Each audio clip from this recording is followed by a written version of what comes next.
நண்பர்களே, இன்றைக்கு நாம் மிகவும் ரகசியமான ஆனால் அதே சமயம் எளிமையான ஒரு விஷயத்தை பற்றி பேசப் போகிறோம். பிரபஞ்சத்துடன் உரையாடுவது எப்படி என்று கேட்டவுடன் சிலர் ஆச்சரியப்படலாம். பிரபஞ்சத்துடன் எப்படி பேச முடியும் என்று. ஆனால் உண்மையில் நீங்கள் தினமும் பிரபஞ்சத்துடன் பேசிக்கொண்டே இருக்கிறீர்கள் என்பதை உங்களுக்கு தெரியுமா? நீங்கள் சிந்திப்பது, உணர்வது, நம்புவது எல்லாமே பிரபஞ்சத்திற்கு ஒரு சிக்னலாக செல்கிறது. உங்கள் எண்ணங்களும் உங்கள் அதிர்வுகளும் பிரபஞ்சத்துடன் எப்போதும் தொடர்பில் இருக்கின்றன. இப்போ உங்கள் ஆசைகள் நிறைவேறவில்லை என்றால் அதற்கு காரணம் நீங்கள் பிரபஞ்சத்துடன் சரியான முறையில் உரையாடவில்லை என்பதுதான். பிரபஞ்சம் ஒரு கண்ணாடி மாதிரி. நண்பர்களே, பிரபஞ்சம் ஒரு பெரிய கண்ணாடி போல செயல்படுகிறது. நீங்கள் என்ன சிந்திக்கிறீர்களோ அதைத்தான் அது உங்களுக்கு பிரதிபலிக்கிறது.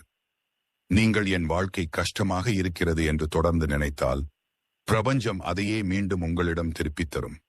ஆனால் நீங்கள் நான் வெற்றியாளன், எனக்கு எல்லாமே சுலபமாக கிடைக்கும், எனது ஆசைகள் அனைத்தும் நிறைவேறுகின்றன என்று நம்பினால் பிரபஞ்சம் அதற்கேற்ற சூழ்நிலைகளை உங்களுக்கு ஏற்படுத்தி தரும்.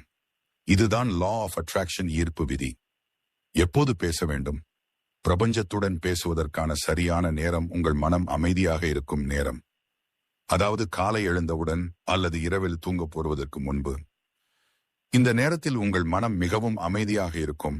உங்கள் சிந்தனைகள் நேரடியாக உங்கள் உள் ஆற்றலையும் பிரபஞ்சத்தையும் தொடுகின்றன. நீங்கள் அப்போது உங்களின் ஆசைகளை தெளிவாக கற்பனை செய்து அதை மனதில் உணர்ந்து நன்றி உணர்வுடன் பிரபஞ்சத்திடம் கூறினால் அந்த சிக்னல் மிக வலிமையானதாக இருக்கும். இது ஒரு ரேடியோ அலை போல. நீங்கள் சரியான அதிர்வெண்ணில் இணைந்தால் செய்தி தெளிவாக கிடைக்கும். எவ்வாறு பேச வேண்டும்? நண்பர்களே, பிரபஞ்சத்துடன் பேசும்போது நீங்கள் மிகவும் தெளிவாக இருக்க வேண்டும். எனக்கு பணம் வேண்டும் என்று சொல்வது போதாது. பிரபஞ்சம் கேட்கும் விஷயம், நீ எதை விரும்புகிறாய், எப்போது விரும்புகிறாய், ஏன் விரும்புகிறாய் என்பதுதான். உதாரணத்திற்கு, பிரபஞ்சமே, எனக்கு மாதம் 1,00,000 ரூபாய் வருமானம் தரும் ஒரு வேலை கிடைத்து விட்டது என்று நான் உணர்கிறேன். நான் அந்த மகிழ்ச்சியை அனுபவித்துக் கொண்டிருக்கிறேன். நன்றி, நன்றி, நன்றி. இப்படி நீங்கள் நிகழ்காலத்தில் பேச வேண்டும். ஏனென்றால் பிரபஞ்சத்திற்கு கடந்த காலம், எதிர்காலம் என்று எதுவும் கிடையாது. அது இப்போது நீங்கள் எந்த அதிர்வில் இருக்கிறீர்கள் என்பதை மட்டுமே உணர்கிறது. உங்கள் உணர்வு முக்கியம். நீங்கள் சொல்வது மட்டும் போதாது, உண்மையாக நம்பி உணர வேண்டும். நான் வெற்றியடைந்தவன் என்று சொன்னாலும் உள்ளுக்குள் அது சாத்தியமில்லை என்று சந்தேகப்பட்டால் பிரபஞ்சம் அந்த சந்தேகத்தையே கேட்கும். அதனால் நீங்கள் விரும்பும் ஆசை ஏற்கனவே நிறைவேறிவிட்டது என்று உணர்ந்து பேச வேண்டும். உணர்ச்சியுடன் சொன்ன பிரார்த்தனை பிரபஞ்சத்தை அதிரச் செய்யும். நன்றி உணர்வு. நண்பர்களே, பிரபஞ்சத்துடன் உரையாடும் போது நன்றி சொல்வது மிகவும் சக்தி வாய்ந்தது. ஏன் தெரியுமா? நன்றி சொல்லும் போது உங்கள் மனம் மகிழ்ச்சியின் அதிர்வில் செல்கிறது. அந்த நேர்மறை அதிர்வு பிரபஞ்சத்தை உங்கள் பக்கம் இழுத்து கொண்டு வந்து உங்கள் ஆசைகளை வேகமாக நிறைவேற்றுகிறது. உதாரணமாக, நன்றி பிரபஞ்சமே, எனது வாழ்க்கையில் நல்ல ஆரோக்கியம், செல்வம், மகிழ்ச்சி, அன்பு அனைத்தையும் தருகிறாய் என்று தினமும் 5 நிமிடங்கள் சொல்லுங்கள். நீங்கள் சொல்வதை உங்கள் மனம் நம்பும். நீங்கள் நம்புவதை பிரபஞ்சம் நிஜமாக்கும்.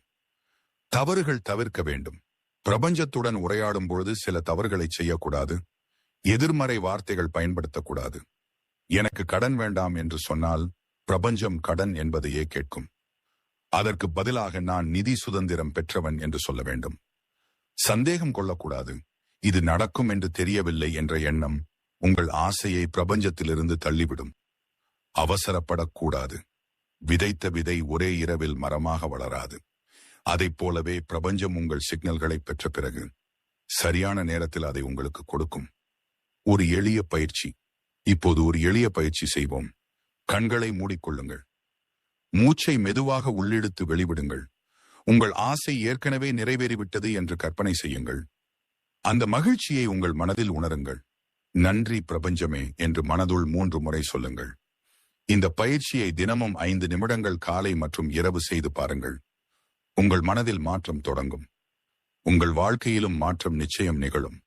முடிவாக, நண்பர்களே, நாம் பிரபஞ்சத்துடன் பேசும் ஒவ்வொரு வார்த்தையும், ஒவ்வொரு சிந்தனையும், ஒவ்வொரு உணர்வும் எங்கள் வாழ்க்கையை உருவாக்கி கொண்டிருக்கின்றன.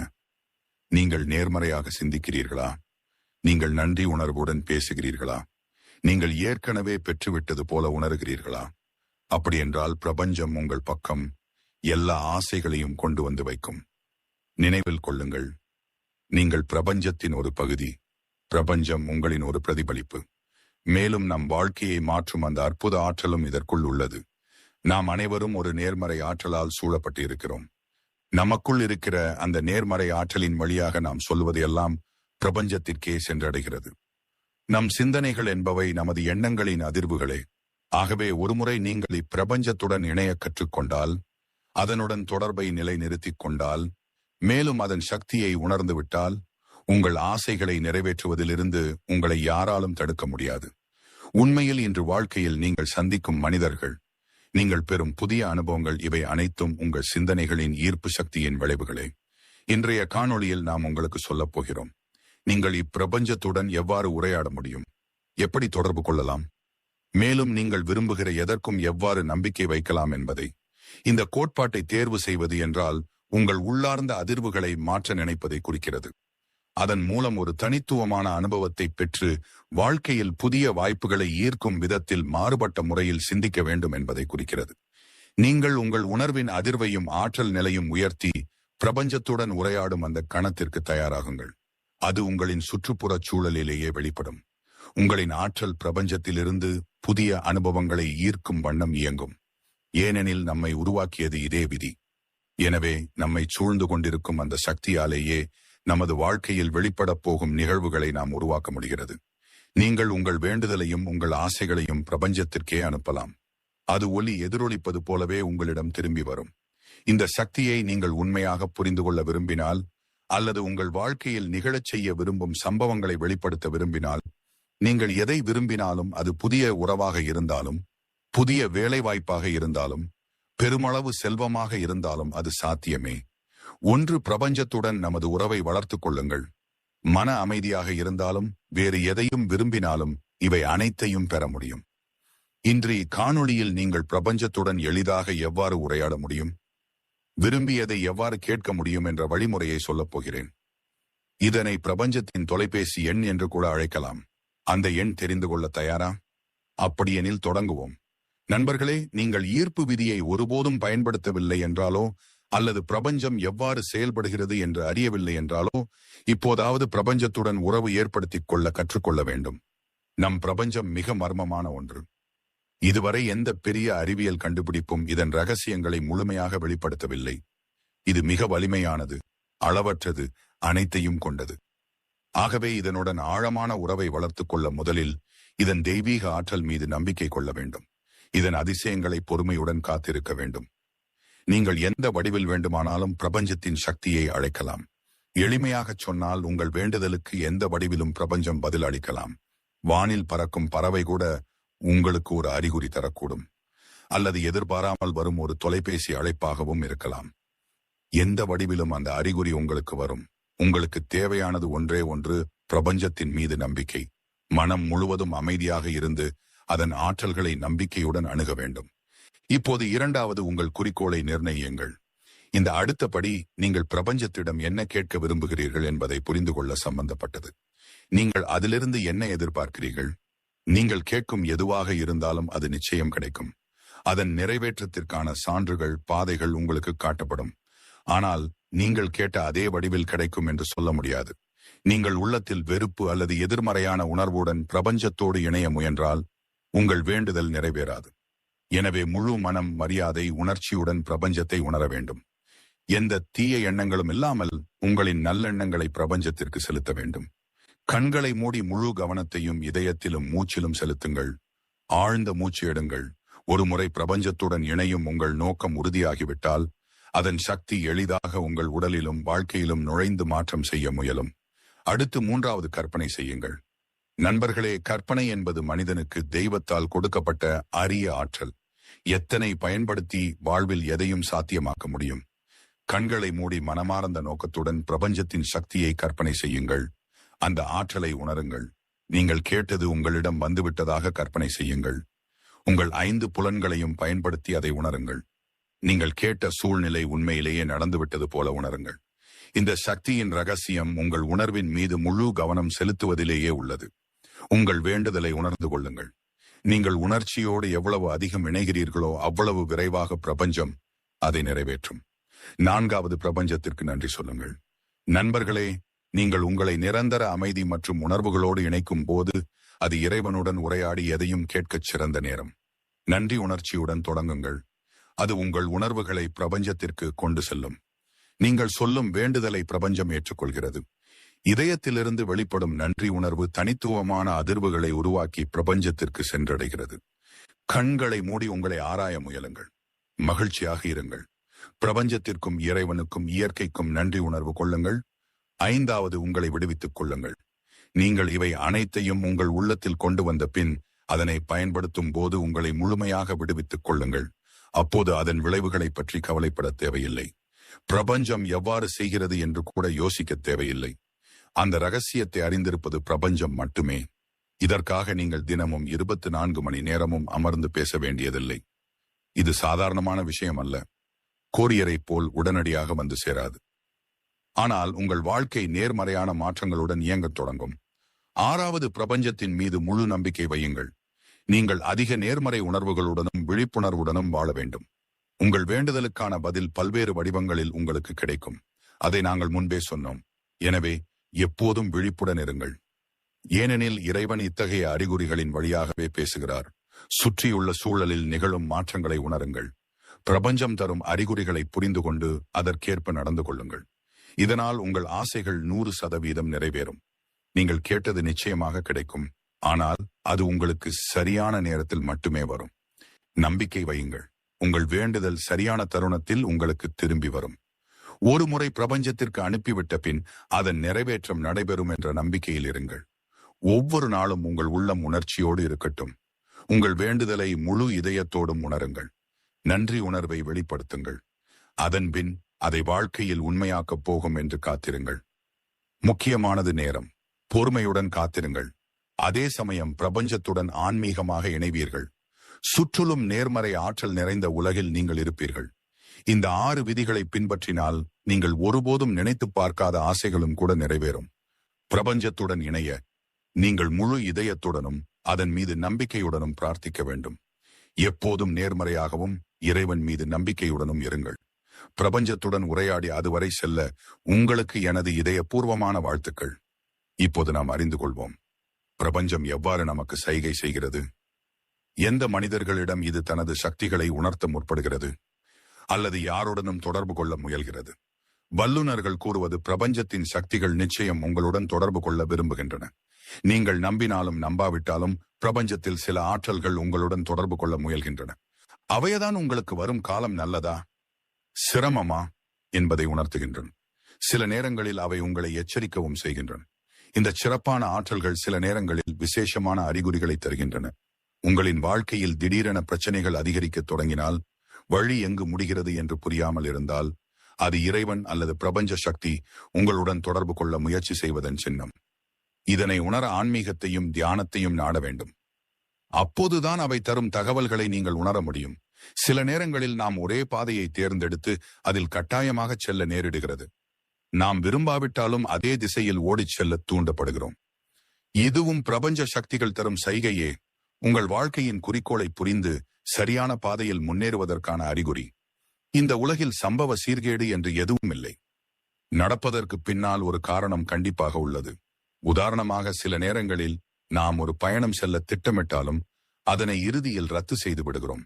ஏதோ காரணம் என்று திட்டத்தை நிறுத்துகிறோம். பிறகுதான் தெரியும், நாம் செல்லவிருந்த இடத்தில் விபத்து நடந்திருக்கிறது. அப்போது நாம் சென்றிருந்தால் நாமும் அந்த விபத்தில் சிக்கியிருப்போம். இது சீர்கேட்டின் விளைவு அல்ல.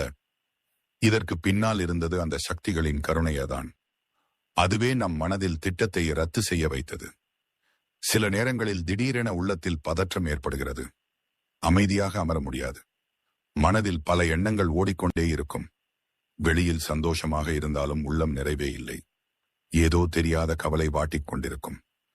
அப்படியானால் புரிந்து கொள்ளுங்கள், பிரபஞ்ச சக்திகள் உங்களை தங்களுடன் இணைக்க முயற்சி செய்கின்றன. நம் கனவுகளில் நம் வாழ்க்கை சினிமா போல ஓடுகிறது. வித்தியாசம் என்னவெனில், கனவில் நாம் உண்மையில் காண விரும்பியவையே கேட்க விரும்பியவையே தான் தோன்றும். பிரபஞ்சம் எவ்வாறு நமக்கு அறிகுறி தருகிறது என்பது முக்கியமானது. இவ்வாறான அனுபவங்கள் உங்களுக்கும் நிகழ்ந்திருந்தால் சில விசேஷமான சக்திகள் உங்களுடன் தொடர்பு கொள்ள முற்படுகின்றன என்பதே அதன் அர்த்தம். வாழ்க்கையில் ஏற்ற தாழ்வுகள் தொடர்ந்தே இருக்கும். சில சமயம் அளவற்ற ஆனந்தம் கிடைக்கிறது. சில சமயம் இருள் சூழ்ந்த துயரங்கள் வந்து விடுகின்றன. துயரங்கள் வந்தால் எதிர்மறை சிந்தனைகள் அதிகரிக்கின்றன. அப்பொழுது நம் மீதும் பிறர் மீதும் பிரபஞ்சத்தின் ஆற்றல் மீதும் நம்பிக்கை குறைகிறது. அச்சம், கவலை, கோபம், விரக்தி இவை அனைத்தும் நம்மை ஆட்கொள்ளும். ஆனால் முதலில் நம்பிக்கை வையுங்கள். நம் வாழ்க்கையில் நாம் முழுமையாக உதவியற்ற நிலையில் இருந்தபோதும் எங்கோ இருந்து உதவி கிடைத்திருப்பதை நினைவு கூறுங்கள். அப்படியெனில் இறைவன் எப்போதும் நம்முடன் இருப்பதாகவும் அவர் நிச்சயம் உதவுவார் என்றும் நம்பிக்கை கொள்ள வேண்டும். இந்த நம்பிக்கை உறுதியானால் உதவி நிச்சயம் கிடைக்கும். அடுத்ததாக எப்போதும் இறைவனை நினைவில் வைத்துக் கொண்டு தம்மை முழுமையாக ஒப்படைக்க வேண்டும். எனக்கு நல்லதாயும் நலனுடனும் இருப்பதையே இறைவன் செய்யட்டும் என்று வேண்டுதல் செய்ய வேண்டும். நமக்கான நன்மை இறைவனின் சித்தத்திலேயே உள்ளது என்பதை உணர வேண்டும். பிரபஞ்சத்திடம் வழங்குவதற்கு அளவற்ற பொருள்கள் உள்ளன. ஆனால் அவற்றில் எது உங்களுக்கு உரியது என்பதை தீர்மானிப்பது பிரபஞ்சமே. எனவே இயற்கையையோ பிரபஞ்சத்தையோ உங்கள் வழிகாட்டியாக விடுங்கள். உங்களிடம் இருக்கின்ற குறைந்த வாய்ப்புகளையும் நேர்மையுடன் செய்யுங்கள். சரியான நேரத்திலே இந்த பெரிய பிரபஞ்சமே உங்களை பாராட்டும். இதனை உணர பிரபஞ்சத்தின் விதிகள், லாக்ஸ் ஆஃப் யூனிவர்ஸ் என்பவற்றை அறிய வேண்டும். அந்த விதிகளில் உள்ள ஒவ்வொரு அம்சத்தையும் முழுமையாக புரிந்து மனதில் சரியாக பதிவு செய்து கொண்டால் நீங்கள் நிச்சயம் வெற்றியை அடைவீர்கள். நினைவில் கொள்ளுங்கள், இந்த முறைகளில் எங்கும் பழிவாங்கும் எண்ணம் இருக்கக்கூடாது. பிரபஞ்சம் உங்களுக்கு அளிக்க தயாராக வைத்திருப்பது பரிசு மட்டுமே. அந்த பரிசு உங்களிடம் வர உங்களின் ஆற்றலை சரியான வழியில் செலுத்த வேண்டும். நீங்கள் தயாரானதும் உங்களுக்குரியதை பிரபஞ்சம் உங்களிடம் ஒப்படைக்கும். ஆனால் ஆற்றலை எவ்வாறு சரியான வழியில் செலுத்துவது என்பதை கற்றுக்கொள்ள வேண்டும். கற்றுக்கொண்ட பின் மாயையின் வலைகளில் சிக்கிக் கொண்டிருப்பதை உணர்வீர்கள். அந்த மாயை உங்கள் அடிப்படை ஆற்றலை குறித்த இடத்திற்கு செல்வதை தடுக்கிறது. உண்மையில் அந்த மாயை உங்கள் மனச்சிந்தனைகள்தான். அவையதான் உங்கள் ஆற்றலை அடைக்கின்றன. எனினும் கவலைப்பட தேவையில்லை. பிரபஞ்ச விதிகள், லாக்ஸ் ஆஃப் யூனிவர்ஸ் உங்களுக்கு உதவி செய்து அந்த மாயையிலிருந்து எவ்வாறு மேலெழுந்து உங்கள் ஆற்றலை சரியான வழியில் செலுத்தி பிரபஞ்சத்துடன் இணைந்து விரும்பிய பரிசை பெறுவது என்பதை கற்பிக்கின்றன. தெய்வீக ஒன்றிணைவு விதி. தெய்வீக ஒன்றிணைவு விதி மனிதனை பொருளாதார உலகத்துடனும் ஆன்மீக உலகத்துடனும் இணைக்கிறது. எளிமைய சொற்களில் சொன்னால், நீங்கள் செய்யும் ஒவ்வொரு செயலுக்கும் பிரபஞ்சத்தில் தாக்கம் உண்டு. அந்த செயலுக்கு ஏற்ப பிரபஞ்சம் உங்களுக்கு விளைவளிக்கிறது. ஆனால் நீங்கள் பிரபஞ்சத்துடன் இணைந்திருந்தும் வெற்றி ஏன் கிடைக்கவில்லை? இதற்கு காரணம் பிரபஞ்சம் எப்போதும் உங்கள் மனமும் உடலும் எவ்வாறு இருக்கிறது என்பதற்கேற்ப பதில் அளிக்கிறது. பரிசு தானாக கிடைக்காது. அதற்கு தியாகம் அவசியம். பிரபஞ்சத்திற்கு மிகவும் பிடித்த தியாகம் நேர்மறை தியாகம். இந்த விதியின் மூலம் நீங்கள் எப்போதும் பிரபஞ்சத்துடன் இணைக்கப்பட்டிருக்கிறீர்கள். அதாவது நீங்கள் செய்யும் ஒவ்வொரு செயலையும் தொடர்ந்து கண்காணிக்கும் ஒரு சக்தி உள்ளது. உங்கள் நாளின் பெரும்பகுதியை பயனற்ற செயல்களில் வீணடித்தால், அதை உங்கள் சுற்றத்தினர் அறியாமல் இருந்தாலும் பிரபஞ்சம் அவற்றை முழுமையாக பதிவு செய்கிறது. நீங்கள் நேரத்தை வீணடித்தால் அது உங்களை இன்னும் அதிகம் சோம்பேறியாக்கும். வெறும் நேரத்தை வீணடிப்பதில் வல்லவராக மாற்றும். பல காரணங்கள் உங்களிடம் வந்து உங்கள் மனதில் இருக்கும் மாயையை வலுப்படுத்தும். இதனால் உங்கள் வெற்றிக்கான பாதை மறைக்கப்படும். தவறான வழிகளில் அலைந்து திரிய நேரிடும். ஆனால் வெற்றியை அடைய நீங்கள் பிறப்பால் செய்ய தகுதியான பணியை செய்ய வேண்டும். உங்களுக்கு உண்மையான ஆர்வம் இருக்கும் வேலையையே பிரபஞ்சத்திற்கு காட்ட வேண்டும். காலப்போக்கில் நீங்கள் அதில் முழுமையாக ஈடுபட்டிருப்பதை பிரபஞ்சம் உணர்ந்ததும் அது உங்கள் சோம்பலை குறைத்து இன்னும் அதிகமாக உங்களை உழைப்பாடியாக்கும். இந்த காலத்தில் கர்ம விதியின்படி சில சோதனைகள் உங்களிடம் வரும். பல்வேறு துன்பங்கள் வந்தடையும். ஆனால் அவை உங்களின் கடந்த கால தவறுகளுக்கான விளைவுகளே. நேரத்தை வீணடித்ததும் அவ்வாறான தவறுகளில் ஒன்றுதான். அடுத்தது அதிர்வு விதி. இதன்படி நாம் மகிழ்ச்சியாக இருந்தால் சுற்றுப்புறச் சூழலும் இயல்பாகவே சந்தோஷமாக மாறுகிறது. அதே போல நாம் சோகமாகவோ கவலையுடனோ இருந்தால் சூழலும் சோகமாகி விடுகிறது. அச்சமும் அழுத்தமும் காரணமாக வேலைகள் சிக்கலாகி போகும். மனம் கோபத்திற்கும் தவறான புரிதலுக்கும் ஆளாகும். மகிழ்ச்சியாக இருப்பது ஒரு கலை அல்ல, அது ஒரு கடமை. தினமும் அதற்கான முயற்சியை செய்ய வேண்டும். எது உண்மையான மகிழ்ச்சியை தருகிறது என்பதை அறிய வேண்டும். மேலும் அந்த மகிழ்ச்சி பொருளாதாரமானதாக இல்லாமல் ஆன்மீகமானதாக இருக்க வேண்டும். ஆன்மீக மகிழ்ச்சி நீண்ட காலம் நீடிக்கும். அது எதிர்பாராத சிக்கல்களையும் தூரப்படுத்தும். மகிழ்ச்சியாக இருப்பதற்கு முயற்சி செய்யும் போது இன்னும் பல மகிழ்ச்சிகள் உங்களை நோக்கி வரும். இதனால் பிரபஞ்சத்துடன் உள்ள உறவு ஆழமாகும். மகிழ்ச்சி ஒரு விசேஷமான அதிர்வை உண்டாக்குகிறது. காரணமின்றியும் மகிழ்ச்சியாக இருக்க முயன்றால் உங்களுள் உள்ள எதிர்மறைகளை நீக்கிவிட முடியும். மகிழ்ச்சியாக இருக்கும் போது ஈர்ப்பு விதியின்படி பிரபஞ்சம் உங்களுக்கு இன்னும் அதிகமான மகிழ்ச்சிகளை தரும். இதனால் நீங்கள் முந்தையதை விட அதிகமாக பயனுள்ளவராக மாறுவீர்கள். இதை வாழ்க்கையில் நடைமுறைப்படுத்தினால் பிரபஞ்சத்திடமிருந்து வெற்றியின் அருளை நீங்கள் பெறுவீர்கள். அடுத்து கர்ம விதி. இந்த விதி மனிதனுக்கு வெற்றியை தரும் எந்த செயலும் செய்ய அனுமதிக்கிறது.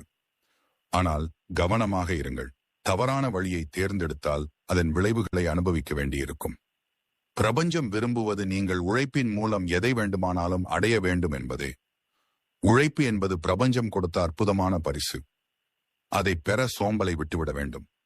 நீங்கள் வெற்றியை விரும்பும் வேலைக்கு தொடர்ந்து உழையுங்கள். அதில் உங்கள் நேரத்தையும் உழைப்பையும் முதலீடு செய்யுங்கள். பிரபஞ்சம் அதை நிச்சயமாக மதிக்கும். ஆனால் அந்த வேலையில் பிழை இருக்கக்கூடாது. அதற்காக நீண்டகால தவம் செய்ய வேண்டும். அதாவது விளைவின் மீது கவலைப்படாமல் உங்கள் செயலின் மீது கவனம் செலுத்த வேண்டும். அப்போதுதான் பிரபஞ்சம் உங்களுக்கு எதிர்பார்த்ததை விட அதிகம் தரும். இவ்வாறு நீங்கள் கண்டிப்பாக வெற்றியை அடைவீர்கள். உருவமைப்பு விதி, லா ஆஃப் காரஸ்பாண்டன்ஸ். அடுத்தது உருவமைப்பு விதி. இந்த விதியை பின்பற்றினால் பிரபஞ்சத்தில் நடக்கும் ஒவ்வொரு நிகழ்வும் உங்கள் உடலுக்கும் மனதிற்கும் தொடர்புடையது என்பதை புரிந்து கொள்ள முடியும். உள்ளத்தில் நீங்கள் உணர்வது வெளியில் உலகிலும் பிரதிபலிக்கும். எனவே இதை தெளிவாக அறிந்து கொள்ள வேண்டும். சிரமங்கள் இருந்தாலும் உள்ளத்தில் நீங்கள் நிலைத்திருந்தால் வெளி உலகிலும் நல்ல மாற்றங்கள் காலப்போக்கில் நிகழும். அது உங்கள் மனதிற்கு ஏற்பவே அமையும். இதனால் நல்ல அதிர்ஷ்டம் நிச்சயம் உங்களை நோக்கி வரும். காரணம் மற்றும் விளைவு விதி. ஒவ்வொரு செயலுக்கும் சமமான எதிர்மறையான ஒரு விளைவு உண்டு. காரணம் விளைவு விதி இதனோடு நேரடியாக தொடர்புடையது. இதுவே அனைத்து விதிகளின் விதியாக கருதப்படுகிறது. நீங்கள் விதைப்பது எதுவோ அதைத்தான் அறுவடை செய்வீர்கள். இதையே கர்ம விதி என்றும் அழைக்கப்படுகிறது.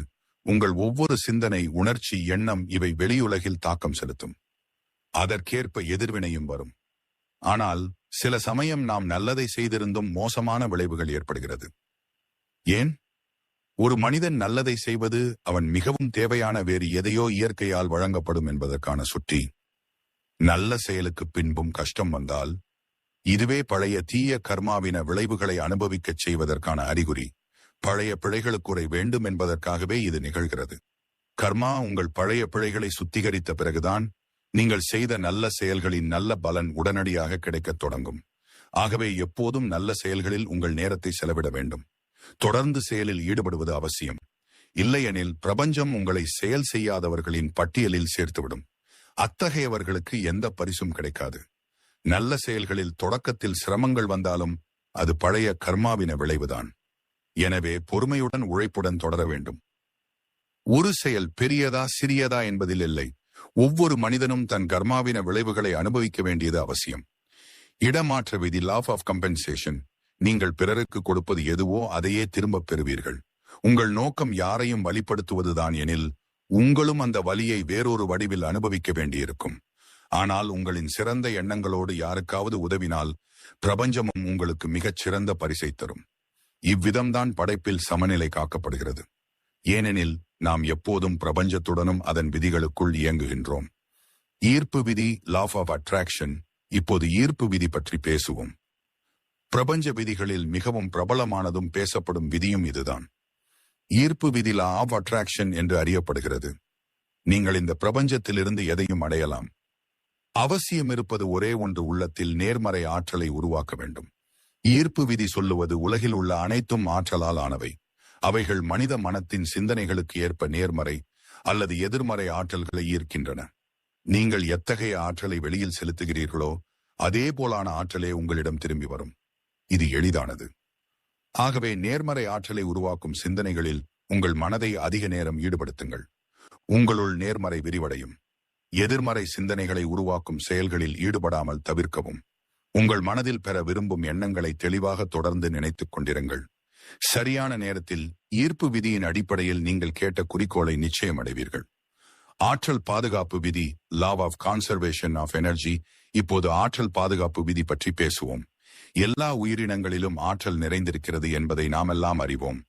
நீங்கள் உங்கள் உடல் மற்றும் மனநிலையை கவனித்தால் உங்களுக்குள் எந்த வகையான ஆற்றல் இயங்குகிறது என்பதை எளிதாக புரிந்து கொள்ளலாம். நேர்மறையா எதிர்மறையா? சில நேரங்களில் எதிர்மறை சிந்தனை கொண்ட ஒருவரின் அருகில் நீங்கள் அமரும் போது அந்த எதிர்மறை ஆற்றல் உங்களுக்கும் வந்து உங்கள் சிந்தனைகளையும் பாதித்துவிடும். அதனால்தான் இவ்வாறான இயக்கும் ஆற்றலை அடையாளம் காண வேண்டியது அவசியம். உங்களை அமைதியாகவும் நிலையானவனாகவும் மாற்ற முயலுங்கள். அமைதி மற்றும் மனத்தின் நிலைத்தன்மை நேர்மறை ஆற்றலை உங்களிடம் ஈர்க்கும். மனதில் எல்லாமே சரியாக நடைபெறப் போகிறது என்ற உறுதியான நம்பிக்கை இருக்க வேண்டும். அந்த நேர்மறை நம்பிக்கையே ஒரு வலிமையான ஆற்றலாகும். இப்போது நாம் சாபேக்ஷ விதி பற்றி பேசுவோம். இந்த விதியின்படி ஒவ்வொரு மனிதனும் தன்னை பிறருடன் ஒப்பிட்டு பார்க்கும் பழக்கம் கொண்டிருக்கிறான். ஒருவரை தன்னை விட சிறந்தவன் என்று நினைக்கிறான். ஆனால் உண்மையில் ஒவ்வொருவரும் ஒருவருக்கொன்று சமமானவர்கள். யாராவது சிறந்தவராக தெரிந்தால் அதற்கு காரணம் அவர் அந்த விஷயத்தில் அதிக ஆர்வம் கொண்டிருப்பதும் அதை செய்வதற்கான முறையை கற்று இருப்பதும் தான். நீங்களும் உங்கள் விருப்பமான வேலையை சரியான முறையில் செய்ய கற்றுக்கொண்டால் அதிலும் சிறந்தவராகலாம். ஒப்பிடும் பழக்கம் மனதில் அமைதியின்மையை உண்டாக்குகிறது. இருந்தாலும் மனிதனின் இயல்பு தன்னை பிறருடன் ஒப்பிடுவதே. இதனால் பலமுறை மனதில் கவலை ஏற்படுகிறது. எனவே நம்மிடம் உள்ளவற்றில் மகிழ்ச்சியுடன் இருக்க வேண்டும். பிறரின் திறமைகளுடன் ஒப்பிடாமல் நம் திறமைகளை மேம்படுத்துவதே நம் குறிக்கோளாக இருக்க வேண்டும். அடுத்து துருவ விதி. இந்த விதி நாம் எப்போதும் நம் மனதை சீராக கட்டுப்படுத்தி விருப்பமான சூழலை உருவாக்கிக் கொள்ள முடியும் என்பதை சொல்லுகிறது. இதற்கு பிரபஞ்சமே அனுமதி தருகிறது. நாம் எதிர்மறை நிலையில் இருந்தாலும் அதனை மாற்றி நேர்மறையாக மாற்ற முடியும். அடுத்தது இயக்கம் விதி. ஒவ்வொரு மனிதனும் வாழ்க்கை ஒழுங்காக ஒரே ஓட்டத்தில் செல்ல வேண்டும் என்று விரும்புகிறான். ஆனால் அது சாத்தியமில்லை. மாயை எப்போதும் நம்மை சிக்க வைத்துவிடும். நீங்கள் மனதில் யாரையாவது பற்றி தவறான சிந்தனை கொண்டாலும் அதுவே ஒரு அதிர்வை உருவாக்கும். அந்த அதிர்வு உங்கள் எண்ணங்களை பிரபஞ்சத்திடம் தெரிவிக்கும். பின்னர் இடமாற்ற விதியின்படி அதற்கான விளைவு உங்களிடம் திரும்பும். எனவே எப்போதும் அதிகம் நேர்மறையாக இருக்க முயலுங்கள். இறுதியாக பாலின விதி. இந்த விதி பிரபஞ்சத்தின் ஒழுங்கையும் பல்வேறு தன்மைகளுக்குள் ஒன்றிணைந்த ஒற்றுமையையும் காட்டுகிறது.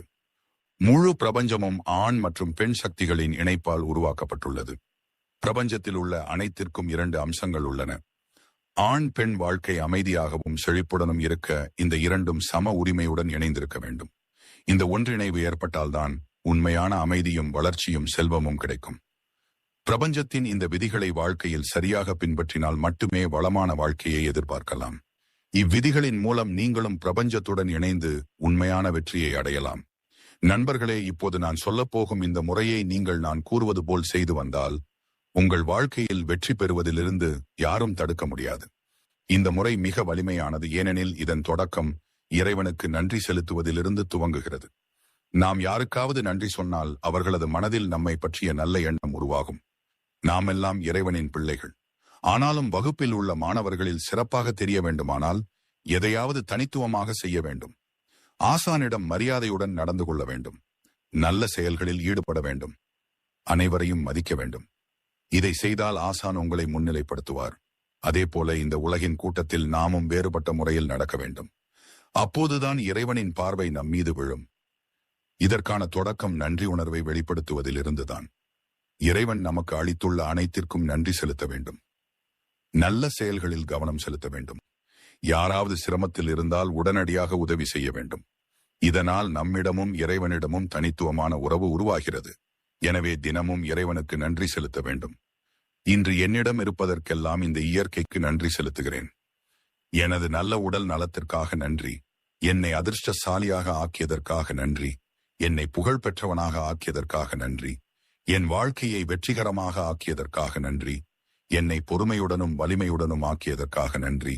என்னை செல்வந்தனாகவும் சந்தோஷமாகவும் ஆக்கியதற்காக நன்றி. இன்று நான் அனுபவிக்கும் வெற்றிக்காக நன்றி. என் உறவினர்களுக்கும் நண்பர்களுக்கும் நன்றி. என் பணியை உயரத்தில் கொண்டு சென்றதற்காக நன்றி. என்னை வெற்றிகரமான மனிதனாக ஆக்கியதற்காக நன்றி. என் குடும்பத்தை கவனித்ததற்காக நன்றி.